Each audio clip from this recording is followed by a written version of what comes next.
पवित्र आणि प्रेमळ पित्या, आम्ही तुझे मनापासून उपकार मानतो पुन्हा एक वार तुझ्या वचनाबद्दल आणि तुझ्या वचनाची उकल आम्हा सर्वांना व्हावी म्हणून तुझ्या पवित्र आत्म्याचं मार्गदर्शन आणि प्रेरणा आम्हा सर्वांना दे. आमच्या विचारांना आणि आकलन शक्तीला तुझ्या पवित्र आत्म्याच्या द्वारे चालना दे, यासाठी की तुझ्या वचनात दडलेल्या ज्या सुंदरशा गोष्टी आहेत त्या केवळ आमच्या निदर्शनास याव्या एवढंच नाही, पण आम्हाला त्या स्पष्ट दिसाव्यात, आम्हाला त्या समजाव्यात, समजून उमजून त्या आम्ही आत्मसात कराव्यात आणि आमचं पूर्ण आचरण यामध्ये आमूलाग्र बदल तुझ्या अपेक्षेप्रमाणे या वचनाच्या द्वारे घडून यावा म्हणून ही वेळ आणि आम्ही स्वतःला तुझ्या प्रेमळ हातात सुपूर्द करत आहोत. आम्हा सर्वांच्या मनचे विचार आणि माझ्या तोंडचे शब्द तुला मान्य असोत अशी ही सोबत आम्ही प्रार्थना करत आहोत. येशू आमचं तारणाऱ्याच्या नावात ही प्रार्थना मागितली म्हणून तू स्वीकार. आमेन.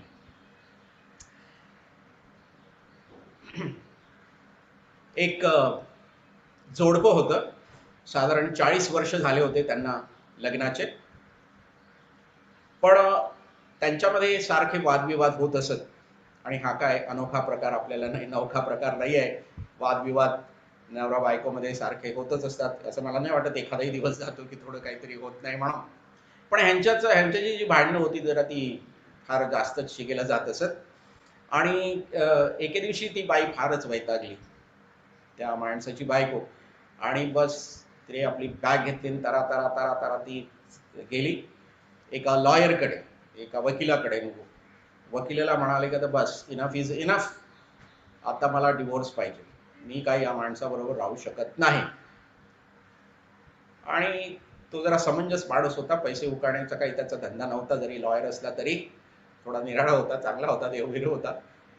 त्याने तिला सांगितलं ठीक आहे, आपण डिवोर्सची सर्व तयारी करू, मी पेपर्स वगैरे सर्व तयार करतो, फक्त माझी थोडीशी अट आहे की तू निदान ऍक्टिंग कर की तू तुझ्या नवऱ्यावर प्रीती करते म्हणून, आणि मी जास्त म्हणत नाही, तुला एक महिनाभर, फक्त एक महिनाभर प्रयत्न कर ऍक्टिंग करायची, आणि तुला त्याची चांगलीच जिरवायची असेल ना, जेव्हा तू प्रेमाची ऍक्टिंग करशील, त्याला लागतं, आवडतं, न आवडतं या सर्व गोष्टी करशील, आणि मग महिन्याच्या शेवटी मग बॉम्ब स्फोट करायचा की मला डिवोर्स घ्यायचा, मग त्याची कशी चांगली जिरेल नाही का, तिला खूप आवडली आयडिया, अशी जिरवते ना म्हणे मी त्याची. आणि मग गेली घरी, रोज फार गोडगोड बोलायला लागली, चेहऱ्यावर कधी तिरस्कार नव्हता, राग नव्हता, प्रेमाचे शब्द बोलायची, त्याला जे आवडं निवडं ते करून घालायची. कितीही प्रसंग आला, पारावर चढायचा तरी काय राग येऊ देत नसे, वाईट बोलत नसे. आणि असा एक दिवस, 2 दिवस, 1 महिना झाला, 1.5 महिना झाला, 2 महिने झाले, लॉयरला त्याची आठवण आली. लॉयरने फोन केला त्या बाईला, तेव्हा काय झालं, 1 महिन्यानंतर तुम्ही येणार या ठिकाणी ना, मी पेपर्स सर्व डिवोर्सचे तयार केलेले आहेत. ती म्हणे कसला डिवोर्स वगैरे, फेकून द्या म्हणे ते पेपर्स, आता मी खरंच प्रेम करते म्हणे माझ्या नवऱ्यावर. खरं पाहिलं ना, तो माझा नवरा बरा आहे हो, चांगला आहे, उगाचच मी त्याच्यावर चिडायची. नाही नाही, डिवोर्स वगैरे काही नाही आहे, आम्ही सुखात आहो म्हणून. वेल, नवरा बायकोचं प्रेम किंवा जगामध्ये मानवाचं जे प्रेम आहे ते प्रेम अवतीभवतीच्या परिस्थितीवर विसंबून असतं, देण्याघेण्यावर विसंबून असतं. आणि या प्रेमाची व्याप्ती आणि व्याख्या करण्याचा प्रयत्न बऱ्याच लोकांनी केलेला आहे. आणि तरीही एक चांगलीशी परिभाषा, ज्या परिभाषेमध्ये जी कॉम्प्रिहेन्सिव्ह आहे, ज्या परिभाषेमध्ये संपूर्ण प्रेम ओथंबलेलं आहे, अशी परिभाषा अजून काही कोणी करू शकले नाही. बरेच गाणे वगैरे आहेत याचे, पण आज या एका विशिष्ट विषयाकडे आपण लक्ष लावणार आहोत की जगाचं जे प्रेम आहे किंवा जगातलं जे प्रेम आहे त्याच्यापेक्षा कितीतरी आगळं वेगळं निराळ्या प्रकारचं प्रेम हे देवाचं प्रेम आहे. आणि म्हणून आजचा विषय unlimited love, love that is unlimited and unconditional love, या विषयावर आपण विचार करत आहोत. आणि हे केवळ देवाचं प्रेम आहे. वास्तविक प्रेम हे एक देवाचं प्रेम आहे. दुसरं प्रेम हे मानवाचं प्रेम आहे. देवाने मानवावर प्रेम केलेलं आहे, मानव देवावर प्रेम करण्याचा प्रयत्न करतात आणि एकमेकावर प्रेम करण्याचा प्रयत्न करतात. आणि हे दोन प्रकारचे प्रेम आपल्याला माहिती. पण आजकाल केवळ जगातलं प्रेम आपल्याला माहित आहे, ते अनुभवतो आपण, जे ज्याला एक्सपायरी डेट असते, ज्याला कंडिशन्स असतात, अटी असतात, ज्यामध्ये स्वार्थ असतो. आणि किती तुम्ही नाही म्हटलं तर माणसाच्या प्रेमामध्ये कुठं ना कुठं थोडासा स्वार्थ असतोच असतो. आणि म्हणून ते नित्र, स्वच्छ, त्यागाचं आणि कुठल्याही प्रकारची अपेक्षा न करणारं प्रेम हे माणसाकडून होणं शक्य नाही. आणि म्हणून देवाचं जे प्रेम आहे ते अतिशय निराळे आहे आणि ते त्याला मर्यादा नाही, अमर्याद आहे. इतकंच केवळ नव्हे, त्याला एक्सपायरी डेट नाही आहे. आणि इतकंच केवळ नव्हे तर कुठल्याही प्रकारची अट देवाच्या प्रेमाला नाही. वास्तविक मराठीमध्ये जे शब्द वापरलेले आहेत, प्रेम, माया, ममता, आवड, अनुराग, प्रीती, जिव्हाळा, आणि हे सर्व निरनिराळ्या परिस्थितीवर अवलंबून राहत असताना ही प्रीती किंवा प्रेम हे शब्दप्रयोग आपण करत असतो. एखाद्या व्यक्तीच्या प्रती किंवा वस्तूबद्दल मनापासून प्रेम, उत्कट भावना किंवा तीव्र आवडीची भावना असणं म्हणजे हे जगातलं प्रेम आहे. ती व्यक्ती कोण आहे याच्यावर सुद्धा अवलंबून राहतं. एखादी वस्तू, कुठलीही वस्तू आहे, काही लोकांना काही वस्तू आवडतात, काही नाही आवडत, पण एखाद्या माणसाविषयी, एखाद्या व्यक्तीविषयी आकर्षण असणं, उत्कट इच्छेचं आकर्षण असणं आणि आपुलकी किंवा आवडीची भावना असणं, याची जोड असणं, हे प्रेम आहे जगाचं. आणि याच्याविषयी आपल्याला कल्पना आहे, याच्याविषयी आपण ह्या प्रकारचा अनुभव आपण घेतलेला आहे. पण देवाच्या प्रेमासाठी पवित्र शास्त्रामध्ये बरेचसे निरनिराळ्या कॉन्टेक्स्टमध्ये निरनिराळे शब्द वापरलेले आहेत. पण चार जे महत्वाचे शब्द आहेत जे तुम्हाला सर्वांना माहित आहे, त्यावर मला जास्त प्रवचन करायला नको. पण एक बंधुप्रेम किंवा आदाम आणि हवा म्हणजे हजबंड अँड वाईफ यांच्यातलं असलेलं प्रेम, आणि कौटुंबिक प्रेम आणि देवाचं प्रेम, असे चार महत्वाचे शब्द पवित्र शास्त्रामध्ये वापरलेले आहेत. फिलिओ, इरॉस, स्टोर्चे आणि आगापे. आणि हे सर्व शब्द आपल्याला माहित आहेत. पण आपला आजचा विषय देवाच्या अनलिमिटेड, अनकंडिशनल प्रेमाच्या तुलनेत आपलं प्रेम देवावर आणि इतरांवरती कसल्या प्रकारचं आहे याच्याविषयी प्रामाणिकपणे आज या देवाच्या वचनाच्या द्वारे आपण आत्मपरीक्षण करणार आहोत. देवाचं जे प्रेम आहे त्या प्रेमाचं आकलन आपल्याला होऊ शकत नाही. त्याची उंची, रुंदी, लांबी हे समजून घेण्याची आपली बुद्धी पोचत नाही. कारण देवाचं जी प्रीती आहे ती देवाची प्रीती म्हणजे त्याचा मूळता स्वभाव आहे. देवाचा स्वभाव प्रेम स्वरूप आहे. देव आणि देव स्वतः प्रीती आहे. पवित्र शास्त्रामध्ये पहिले योहान 4 आणि 16 मध्ये हे वाचायला मिळतं. बरेचसे रेफरन्सेस आहेत, महत्वाचा रेफरन्स मी घेतलेला आहे. देवाचा प्रीतीच्या संदर्भातला असा स्वभाव आहे की त्याची सर्व कृती मानवाच्या आणि निसर्गाच्या त्याने तयार केलेल्या सर्व सृष्टीसाठी त्याच्या प्रेमाच्या द्वारे ह्या सर्व गोष्टी प्रेरित होतात. त्याला ते मोटिवेशनच जे मिळतं ते त्याचा जो स्वभाव किंवा तो जो प्रीती आहे त्याच्यामुळे ह्या सर्व गोष्टी होतात. त्याचं प्रेम याचं आकलन आपल्याला होऊ शकत नाही. दुसरी गोष्ट, देवाचं प्रेम, देव कधी अट्टी ठेवत नाही की तुम्ही असं केलं तर मी तुमच्यावर प्रीती करेन. योहान 3:16 आपल्या सर्वांना माहीत आहे. आपण सर्वजण म्हणूया, योहान 3:16 सर्वांच्या पाठ आहे ना. देवाने जगावर एवढी प्रीती केली की त्याने आपला एकुलता एक पुत्र दिला, यासाठी की जो कोणी त्याच्यावर विश्वास ठेवतो त्याचा नाश होऊ नये तर सार्वकालिक जीवन, त्याला सार्वकालिक जीवन प्राप्त व्हावे. योहान 3:16. देवाने जगावर एवढी प्रीती केली, सर्वांबरोबर केली. आत्ताच आपण पवित्र शास्त्रामध्ये वाचलेलं आहे की तो धार्मिकांवरती आणि अधर्मावरती सुद्धा सूर्य उगवतो, सर्वांना सारखं पाहतो, सर्वांवर प्रीती करतो, कुठल्याही प्रकारची अट तो ठेवत नाही. आणि म्हणून देवाचं जे प्रेम आहे, जे अनकंडिशनल प्रेम आहे, ते कधी अपयशी होत नाही, विफल होत नाही. ते तसंच्या तसं, ताजच्या ताज तसंच राहतं. ते सर्व काळ टिकतं.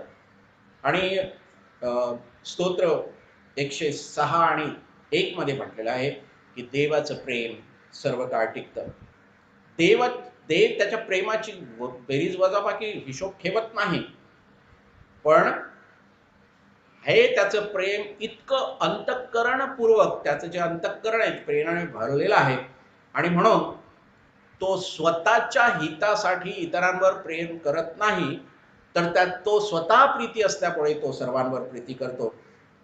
1 योहान 3 आणि 16 यामध्ये आपल्याला वाचायला मिळतं की त्यामध्ये त्याचा स्वार्थ नसतो. त्याचं जे प्रेम आहे ते त्यागाचं प्रेम आहे, सॅक्रिफिशियल लव्ह आहे त्याचं. आणि इतकंच केवळ नव्हे, तर त्याचं जे प्रेम आहे ते प्रेम आपल्यासारख्या, माझ्यासारख्या अपात्र लोकांवरती आहे, जसं इतर लोकांवरती सुद्धा देवाचं प्रेम आहे. We were talking about God's love, and we are comparing our love both for God and for other people. God's love, when we think about God's love, it is very difficult to comprehend God's love, because God's love is unfathomable. We cannot comprehend God's love, because God's love is God's nature. He himself is love, and he is love, and so he chooses to give his love, because in essence he is love. 1 John 4:16. His love is exhibited and motivated through his love with the essence of his love, and his love never fails. It endures forever. It is not calculating love. It is not motivated by personal gain, and it is sacrificial also. It is demonstrated to all sorts of people, even sinners like me. देवाच्या प्रेमाची अभिव्यक्ती, सर्वोत्कृष्ट अभिव्यक्ती ही आहे की त्याने जगावर निस्वार्थी प्रीती केली. आताच आपण योहान 3:16 म्हटलेलं आहे. आणि त्याने ही अभिव्यक्ती, हे त्याचं प्रगटीकरण, आपण पापी असताना आपल्या पापांसाठी प्रभू येशू ख्रिस्ताला जगामध्ये पाठवून आपला उद्धार केलेला आहे त्याने. 1 योहान 1 आणि 9 तो आपली क्षमा करतो. आणि रोमकराच्या पत्राच्या 5व्या अध्यायामध्ये सांगितलेलं, आपण पापी असता, आपण त्याच्यापासून दूर गेलेले असता, आपण त्याचे शत्रू असताना, या 3 गोष्टी सांगितलेल्या आहेत. तो आपल्या स्वप्रेमाचे प्रमाण हे देतो की आपण पापी असता ख्रिस्त आपल्यासाठी मरण पावला. आणि आपल्याला प्रॉमिस हे देतो की जर आपण आपली पापे पदरी घेतो तर तो विश्वासू व न्यायी आहे. 1 योहान 1 आणि 9 म्हणून आपल्या पापांची क्षमा करेल आणि आपल्याला सर्व अधर्मापासून शुद्ध करेल. आपण देवावर प्रीती करावी आणि आपण आपल्या शेजारी इतरांवरती प्रीती करावी, ही आज्ञा प्रभूने आपल्याला दिलेली आहे. ही जुन्या करारातली आज्ञा, प्रभूने त्याला जोड आज्ञा दिलेली आहे. अजून एक, जुन्या करारामध्ये फक्त देवावर प्रीती करण्यासाठी सांगितलं होतं, आणि प्रभू येशू ख्रिस्ताने आपल्या शिक्षणामध्ये सांगितलेलं आहे की जशी देवावर प्रीती करा, जशी आपणावर तशी आपल्या शेजाऱ्यावर प्रीती करा. तेव्हा ही आज्ञा पाळण्यासाठी कुठल्या गोष्टींची गरज आहे? God has commanded us to love him and love our neighbors. But in order to follow this commandment, what are the required things? आणि पहिली गोष्ट आहे, आपण देवाला ओळखणं आवश्यक आहे. आपण देवाला जाणलं पाहिजे की देव कोण आहे. म्हणून देव हा एक निराळा मोठा विषय आहे की देव कोण आहे, जो बायबल स्टडीमध्ये मी घेतलेला आहे. जे होते त्यांना आठवत असावा तो विषय. पण देवाविषयीचं ज्ञान हे असणं, हे कुठल्याही इतर ज्ञानापेक्षा फार महत्त्वाचं आहे. कारण देव हा पवित्र आहे, सृष्टीचा निर्माण करता आहे, पवित्र आहे, तारणासाठी आपल्यासाठी मार्ग केलेला देव आहे. आपल्यावर तो प्रीती करतो, कनवाळू आहे, आपल्या पापांची क्षमा करतो, त्याच्या हातात सर्व सत्ता आहे आणि आपण सर्व त्याची सृष्टी आहोत आणि आपल्यासाठी तो प्रेमळ पिता सुद्धा आहे. जितक्यांनी त्याचा स्वीकार केला तितक्याच म्हणजे त्याच्या नावावर विश्वास ठेवणाऱ्यास देवाने त्याची मुलं होण्याचा अधिकार दिला. म्हणून हा जो देव आहे याला ओळखणं आवश्यक आहे. आपण देवाला हाक मारतो, पण तो आपला बाप आहे आणि आपला तारणारा आहे याची जाणीव नाही, पण याची ओळख व्यक्तिवाचकरित्या आपल्याला व्हायला पाहिजे. दुसरी गोष्ट, देवाची भक्ती आणि आराधना आपण आत्म्याने खरेपणाने करायला पाहिजे. जर आपण आत्म्याने खरेपणाने करतो, स्तोत्रामध्ये सांगितलेलं आहे, पूर्ण स्तोत्र देवाच्या पूर्ण स्तवनाची आहेत, प्रेझेसची आहेत आणि आपण त्याची आराधना करतो. म्हणजेच आपल्या जीवनामध्ये आपण केवळ भक्तीच नाही, पण आराधना म्हणजे आपल्या जीवनामध्ये आपण प्राधान्य देतो, तर आपल्याला देवावर प्रीती करण्यासाठी सोपं जातं. आपल्याला कळतं तो कोण आहे म्हणून आपल्या जीवनामध्ये त्याला प्रायोरिटी देणं, प्राधान्य देणं. इतकंच केवळ नव्हे तर देव आपल्या बरोबर असावा, देवच सर्वस्व आपला असावा अशी इच्छा करणं हे सुद्धा महत्वाचं आहे. Love God is to desire him. त्याला तो आपल्याला हवा आहे, तो आपल्या बरोबर पाहिजे, तो आपल्या संगतीत पाहिजे ही इच्छा धरणं आणि देवाच्या आज्ञा पाळणं. जर तुमची माझ्यावर प्रीती असली तर तुम्ही माझ्या आज्ञा पाळाल. आणि योहान 14:15 मध्ये, 23 मध्ये, 15:10 पहिले योहान 5:3 यामध्ये सर्व हीच वचन आहेत की जर तुम्ही माझ्या आज्ञा पाळाल तर प्रभू म्हणतो की तुम्ही माझ्यावर प्रीती करता. याचं ते एक दर्शक आहे. आणि शेवटची गोष्ट की आपण देवावर कशी प्रीती करण्यासाठी काय करायला पाहिजे, त्यामध्ये शेवटची गोष्ट अशी की त्याच्या आज्ञा आपण आपल्या अंतःकरणामध्ये लिहून ठेवायला पाहिजे. आणि हे अनुवादाच्या पुस्तकात आपल्याला सांगितलेलं आहे, हे इस्रायला तू ऐक.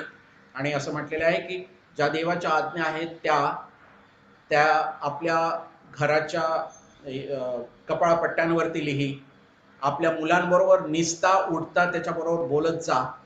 आणि हा उपक्रम हा असा चालू ठेवायचा की या आज्ञा त्यांच्या अंतःकरणामध्ये लिहिल्या जातील. दावीद असं म्हणतो की मी पाप करू नये म्हणून तुझ्या आज्ञा माझ्या अंतःकरणात मी जपून ठेवलेल्या आहेत. आणि जेव्हा अंतःकरणात देवाच्या आज्ञा असतात तर त्या आपल्याला सरळ मार्गामध्ये ठेवतात. इतकंच केवळ नव्हे तर देवावर प्रीती करण्यासाठी सांगतात. तुम्ही पुष्कळ लोक इस्रायलला गेलेले आहेत, त्या ठिकाणी जी वेलिंग वॉल आहे त्या ठिकाणी तुम्ही काही यहुदी लोक बघितले असतील, ते कसे त्या ठिकाणी प्रेयर करत असतात, पण त्यांच्या कपाळावरती एक असं छोटंसं ताविजासारखं काहीतरी असतं, त्यामध्ये आज्ञा आहे आणि त्या ठेवलेल्या असतात. कारण सांगितलेलं आहे त्या तुमच्या मुलांच्या कपाळपट्टीवर तुमच्या अंतःकरणात चालता बोलता लिही तर त्या आज्ञा तिथे ठेवलेल्या असतात. त्यांनी दावीद म्हणतो की इथं नाही, पण तुझ्या आज्ञा मी माझ्या अंतःकरणामध्ये ठेवलेल्या आहे यासाठी की मी पाप करू नये म्हणून.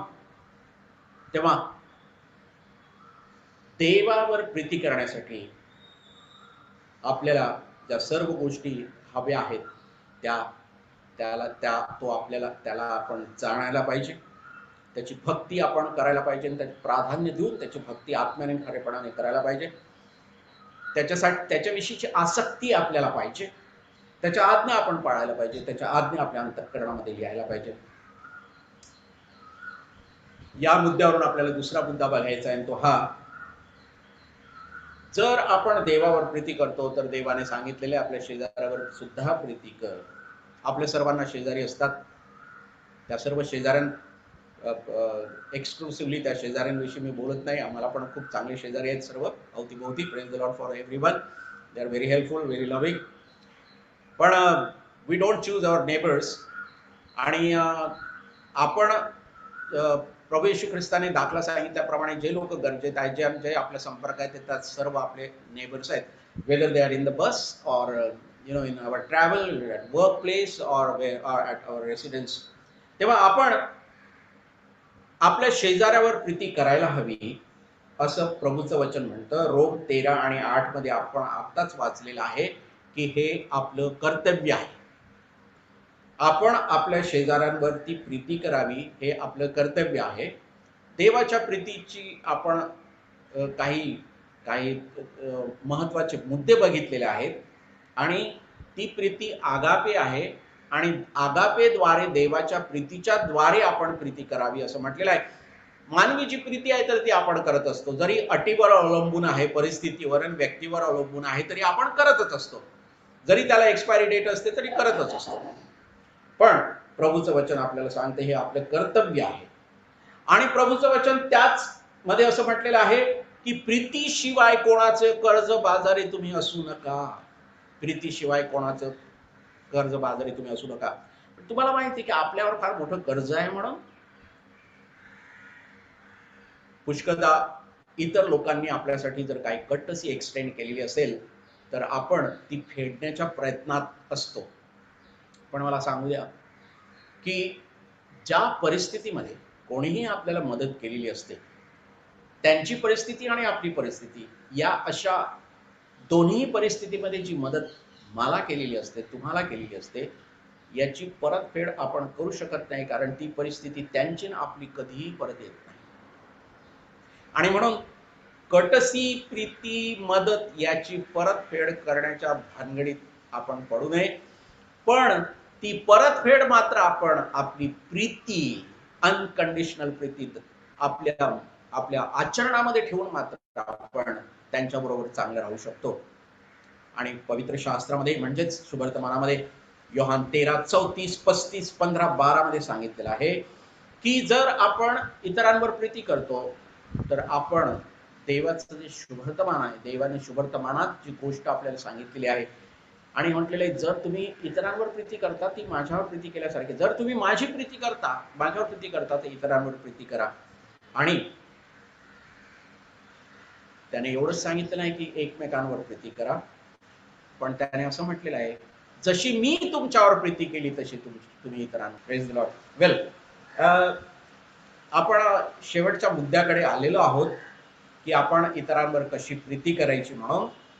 आणि आपण बऱ्याचशा गोष्टी त्याच्याविषयी बघितलेल्या आहेत की ही देवाची आज्ञा आहे म्हणून, आणि आपली ड्युटी आहे ती. आपण कोणाच्याही कर्जाखाली राहायला नको प्रीतीशिवाय. प्रीतीचं कर्ज जेवढं पाहिजे तेवढं करा, पैशाचं किंवा इतर गोष्टींचं नको. आणि आपण कर्जाखाली दबलेले आहोत कारण देवाने आपल्यावर प्रीती केली, आपण त्याच्यावर प्रीती केली नाही, पण त्याने प्रथम आपल्यावर प्रीती केली.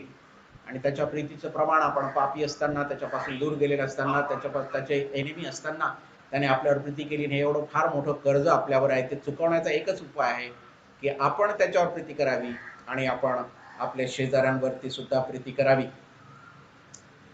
प्रभू येशू ख्रिस्तामध्ये देवाची प्रीती पूर्ण झाली आणि त्याचा कळस वधस्तंभावर तारणाचं कार्य जे देवाने प्रभू येशू ख्रिस्तामध्ये साध्य केलं, आपल्या सर्वांचं तारण केलं, हे त्याच्या प्रीतीचा हे त्याच्या प्रीतीचा कळस आहे.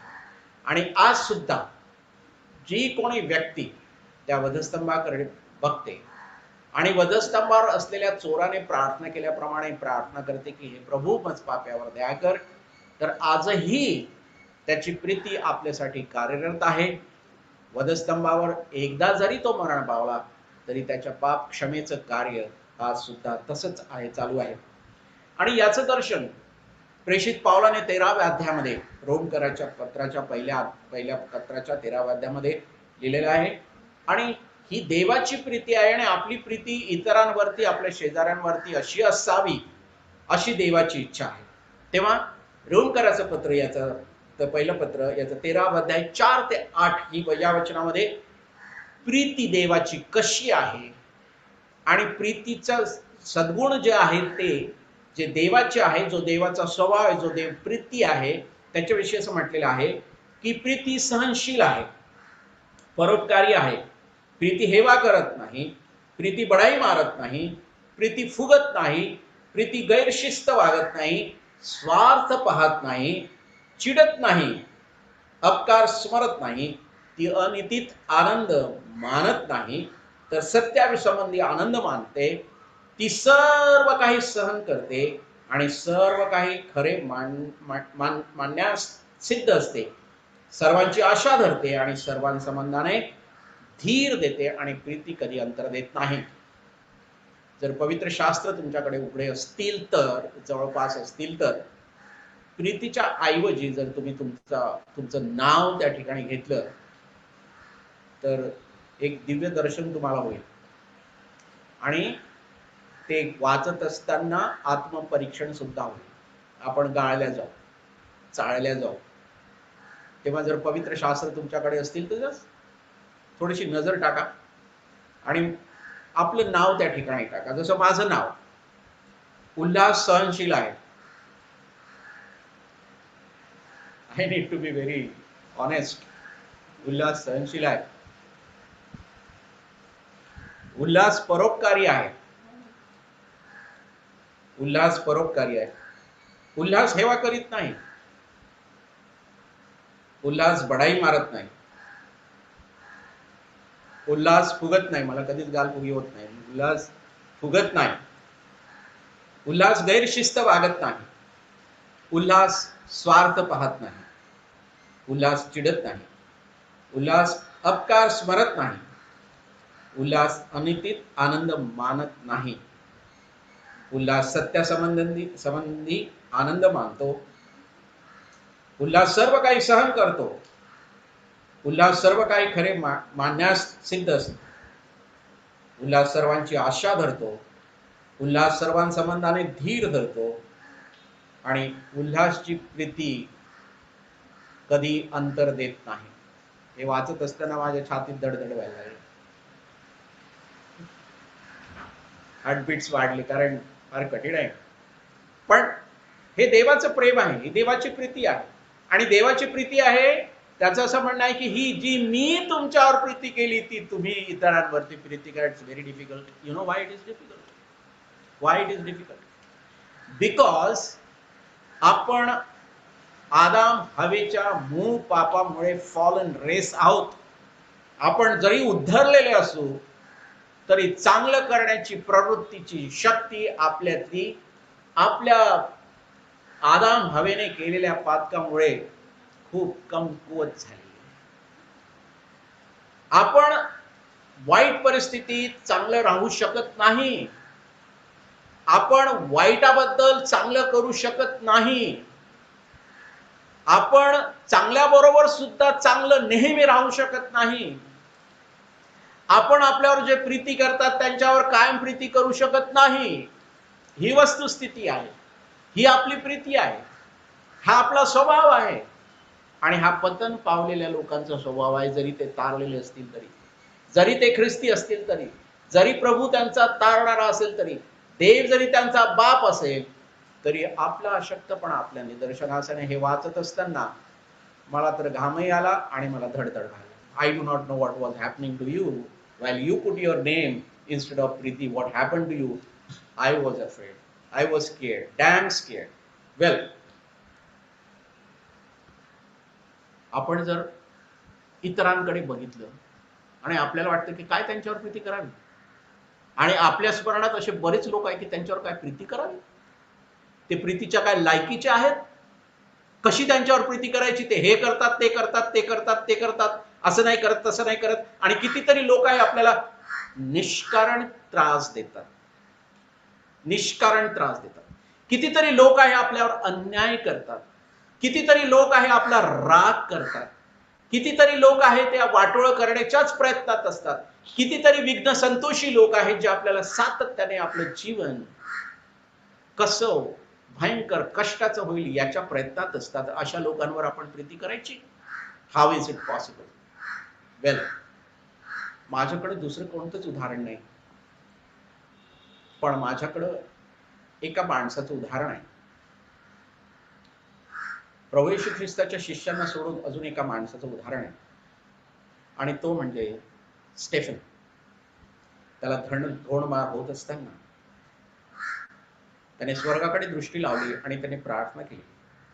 माहिती आहे त्याने काय प्रार्थना केली? हे देवा, हे जे काय करत आहेत ना त्यांची पापे त्यांच्यावर मोजू नको. ही पाप त्यांच्या क्रेडिटमध्ये नको टाकू, ही त्याने प्रार्थना केली. तो मानव होता. आणि दुसरं उदाहरण मी देतो. तुम्ही म्हणाल ते प्रभू येशू ख्रिस्त आहे म्हणून मी प्रथम स्टेफनचं उदाहरण दिलं. प्रभू येशू ख्रिस्ताच्या प्रीतीच्या आड कुठलीही गोष्ट आली नाही. त्याच्या प्रीतीच्या आड टीका करणारे आले नाहीत. त्याच्या प्रीतीच्या आड त्याचे वैरी आलेत नाहीत. त्याच्या प्रीतीच्या आड दुष्ट लोक आले नाहीत. त्याच्या प्रीतीच्या आड त्याचा छळ करणारे आले नाहीत. त्याच्या प्रीतीच्या आड त्याला वधस्तंभावर मारून टाकणारे लोक सुद्धा आले नाहीत.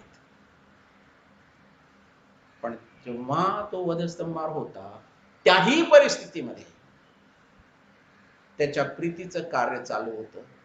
हे बापा तू यांना क्षमा कर, कारण हे काय करतात त्यांना त्यांचं समजत नाही, कळत नाही. आणि तो प्रभू म्हणतो की जशी मी तुमच्यावर प्रीती केली तशी तुम्ही इतरांवरती प्रीती करा. एक छोटंसं उदाहरण देतो आणि बंद करतो मी. एक 13-14 वर्षाचा मुलगा होता. एक दिवशी आपल्या वडिलांकडे गेला. वडिलांबरोबर त्याचे चांगले प्रेमाचे संबंध होते, मित्रत्वाचे संबंध होते रादर.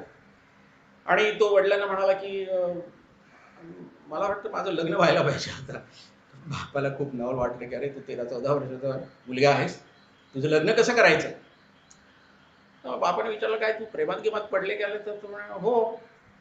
मग तुला कोणी मैत्रीण वगैरे काय आहे ना. म्हणे मैत्रीण पण आहे. मग तुला कसं माहित की तू प्रेमात पडलेला आहे तिच्या म्हणून, कसं कसं तू सांगू शकतो की तुझं तिच्यावर प्रेम आहे म्हणून. तो मुलगा म्हणाला पप्पा मी काल संध्याकाळी तिला भेटायला गेलो होतो. थोडी रात्र झाली होती आणि मी जाता जाता तिला गुड बाय करत होतो. तिच्या हातामध्ये मी हात घेतला, तिच्याबरोबर बोलत होतो फार प्रेमाने. तिचा कुत्रा येऊन माझ्या पायाला चावत होता. पण जोपर्यंत मी तिच्या बरोबर होतो मला काही कळलंच नाही तो माझ्या पायाला चावला म्हणून. मी जेव्हा घरी आलो तेव्हा मला कळलं की मला कुत्रा चावलेला आहे म्हणून. वडील म्हणाले हो बाबा आहे तुझं प्रेम. वेल, हे थोडंसं विनोदी उदाहरण मी तुम्हाला दिलं, पण त्यातून जे सत्य बाहेर पडतं ते हे आहे. आपण प्रीती करत असताना अवतीभवतीची परिस्थिती आपल्या आड यायला नको.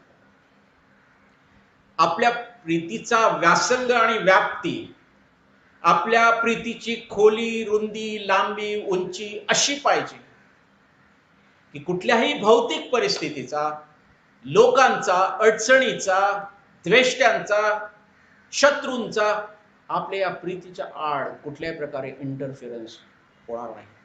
आणि त्याच्यासाठी लागते दैवी शक्ती, पवित्र आत्म्याची शक्ती. वाईट कोणीही वागू शकतो, त्याच्यासाठी कुठल्याही प्रकारचे कष्ट नाहीत. सर्व लोक वाईट सहजरित्या वागू शकतात. पण चांगल्या परिस्थितीत आणि वाईट परिस्थितीमध्ये सातत्याने चांगलं राहण्यासाठी आपल्याला पवित्र आत्म्याची प्रचंड शक्ती पाहिजे. आणि ही शक्ती घेऊन आपण let us love unconditionally and limitless. देवाकडे आपण बघूया की देवाने जी आपल्यावर प्रीती केली, कुठल्याही प्रकारे अट न लावता आणि कुठल्याही प्रकारे खंड पडू न देता सातत्याने आपल्यावर प्रीती केली, अशीच प्रीती आपण देवावर आणि इतरांवरती, आपल्या शेजाऱ्यांवरती करावी. आणि प्रभू म्हणतो जरा निराळ्या संदर्भामध्ये की स्वर्गात तुमचं प्रतिफळ मोठं आहे. डोंगरावील प्रवचनामध्ये स्वर्गात तुमचं प्रतिफळ मोठं आहे. आपण प्रार्थना करूया. पवित्र आणि थोर आदेश परमेश्वरा, तुझ्या वचनाबद्दल आम्ही तुझे मनापासून आभार मानतो आणि तुला विनंती करतो परमेश्वरा की तुझी आणि तुझी आमच्यावर असलेल्या प्रीतीची जाणीव अंतःकरणपूर्वक पवित्र आत्म्याच्या प्रेरणेने अशी तू कर की जी प्रीती तू आमच्यावर केली त्याची जाणीव अंतःकरणामध्ये ठेवून कुठल्याही भौतिक परिस्थिती किंवा व्यक्ती आमच्या प्रीतीच्या आड न येता सातत्याने सतत अखंडरित्या आम्ही सर्वांवर प्रीती करावी, म्हणून तुझ्या पवित्र आत्म्याची प्रचंड शक्ती आणि सामर्थ्य इथं बसलेल्या प्रत्येकाला दे. येशू आमचं तारणाऱ्याच्या नावात ही प्रार्थना माहिती म्हणून स्वीकार. आमेन.